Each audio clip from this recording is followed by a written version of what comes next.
Wages in the sport is always quite a hotly debated subject, and in today's video we're going to be checking out how much each championship club is spending on their weekly wage bill, and we're then going to compare it to where they went on to finish in the championship this season to see, based on their wage bill alone, who have been the biggest over and underachievers in the league. Now, I have done this video idea previously with each squad value and how much they over or underachieved that by, so make sure to check that out as well. But I thought wages would be an interesting comparison, so if you do go to enjoy it, make sure to leave a like. But without any further ado, let's jump in. And kicking things off with the biggest underachievers in the championship based on their wage bill, it's actually Reading, who are paying just shy of £300,000 a week on their combined wage bill. Now, what's interesting about this one is for quite some time now, they have been working at a salary cap where they've only been able to sign players on a certain wage. But what really goes ahead and bumps up this overall wage packet that Reading are paying is the wages for some of their previous stars who are on really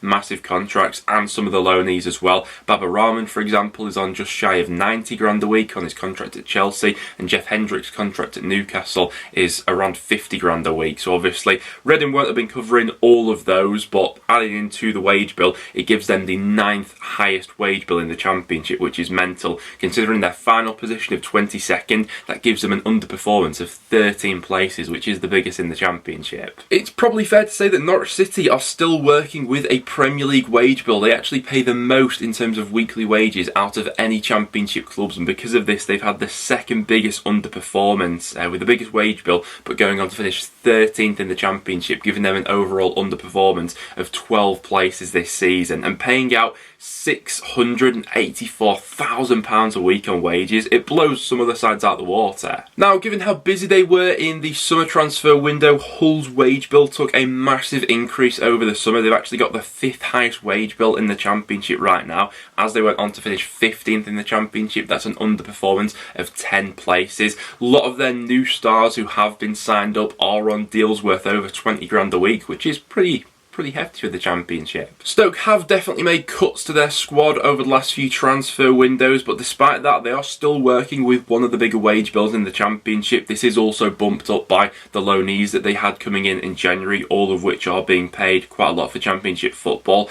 Just over 400 grand. It gives them the 7th biggest wage bill in the championship, but finishing 16th place is quite the underachievement from this. In terms of wages, QPR are working with a pretty stable mid-table budget, but that wasn't reflected in their season finish, going on to finish 20th in the end and just scraping it for survival, an overall underperformance of 9 places like Stoke. And a very similar finish in the end for Cardiff, also paying out a very similar amount to QPR in terms of their weekly wages. Overall they are bang in the middle for how much they pay their players. Their overall wage bill ranking 12th in the championship, but finishing 21st gives them an underperformance of 9 places this season. I think everyone expected Watford to be pretty low down on this list, and in the end they're in 18th overall. They've got the 3rd highest wage bill in the championship. A few of their stars who remain from the Premier League season last time around are still on a Premier League wage, if we're being honest, paying just under £500,000 a week for their overall wage bill. Gives them the 3rd most expensive in the championship,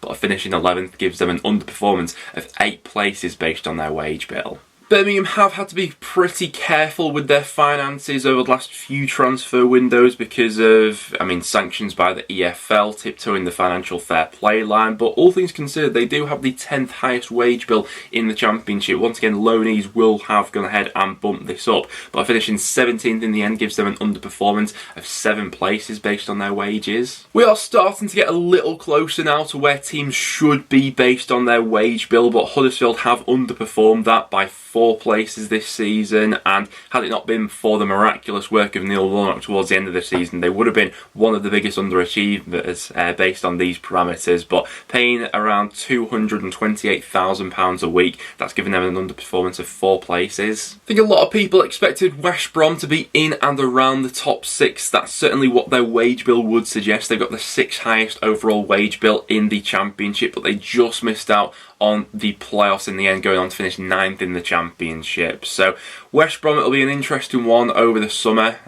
Who comes into that squad to try and push them onto that next level, because I think it gets harder each season as those parachute payments start to run out. Yeah, that's when you really need a plan as a club. A slight underperformance in the end from Wigan Athletic. They were working with one of the lowest wage bills in the Championship. They went on to finish bottom of the table, obviously, due to that point deduction. But yeah, compared to some of the other wage bills that we've seen, £151,000 a week isn't that much in the grand scheme of things. It's the 21st in terms of their wage bill, and finishing bottom, that's an underperformance of 3 places.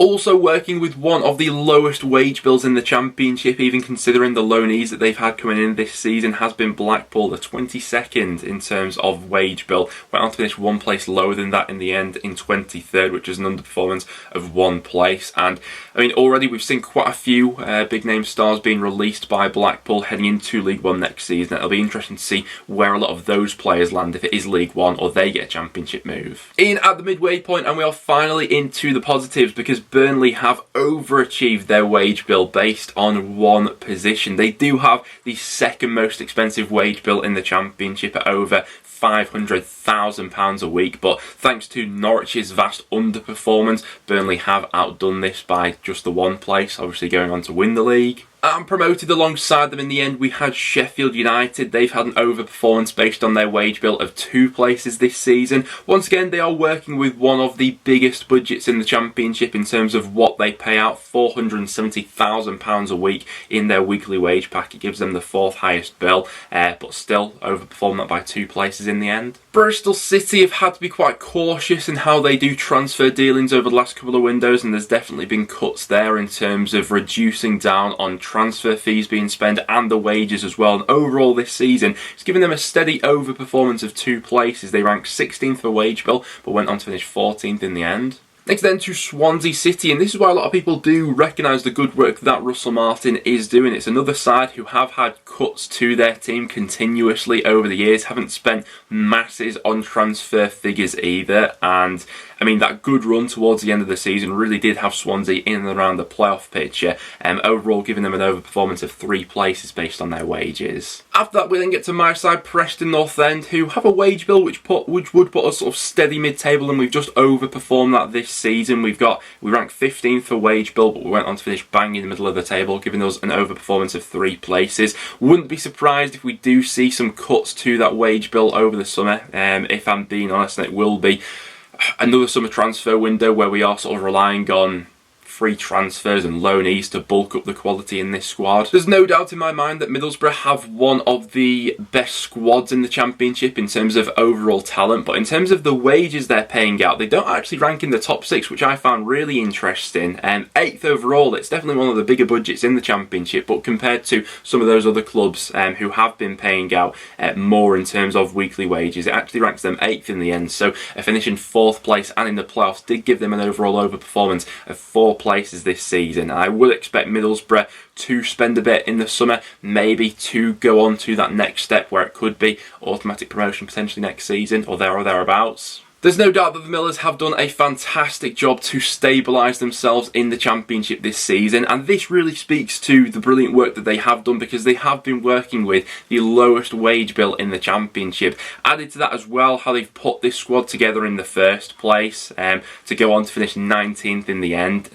One of the most underrated jobs in the Championship this season, an overperformance of 5 places, but definitely ranks up there as one of the best jobs that a team has done this season. Now in the end, it was a little bit of a disappointing finish for Blackburn, given how much of the season they actually spent in the top 6, but this gives an idea of how much they've actually overperformed based on the wages they're paying out. They ranked 17th in the Championship for wage bill, but just missed out on the top 6 by the slimmest of margins, finishing 10th in the end, giving them an overall overperformance of 10 places in the league. A lot of speculation at the moment with Rovers in terms of John Dahl Tomasson and what might be happening with him in terms of other sides interested, but yeah, it'll be an interesting summer at Ewood for sure. And just what we said about Blackburn there, we could also echo to Millwall as well. Disappointing finish to the season with them missing out on the top 6 on the final day, and how much of the season they spent in the top 6, especially in the final few months. But once again, Millwall are working with a wage budget which would have them lower mid-table. They rank 18th out of 24 for the wages they pay out, but finishing 8th in the end. They have been punching above their weight, Millwall, for quite some time in and around the top 6 picture. It just felt like this was the year to finally grab the opportunity, which they have let slip. This is really where we get into the massive overperformers though, because in 3rd place we have Sunderland, who ranked 19th for their wage bill. In the end, they did manage to seal a top 6 place, giving them an overall overperformance of 13 places this season. Fine work done there behind the scenes in terms of the recruitment in the summer, adding to that squad carefully with young, hungry players and brilliant loanees as well to top off the squad, but paying out under £200,000 a week in terms of their overall wage bill. Sunderland have got great value for money this season in terms of where they finished. The second biggest overperformer in the Championship, and I think we all thought they'd be high up on today's list, is Luton Town. Continually punching above their weight. They rank 20th out of 24 teams for their wage bill in the Championship, paying out £178,000 a week to their entire squad, and they've gone on to finish 3rd in the Championship and could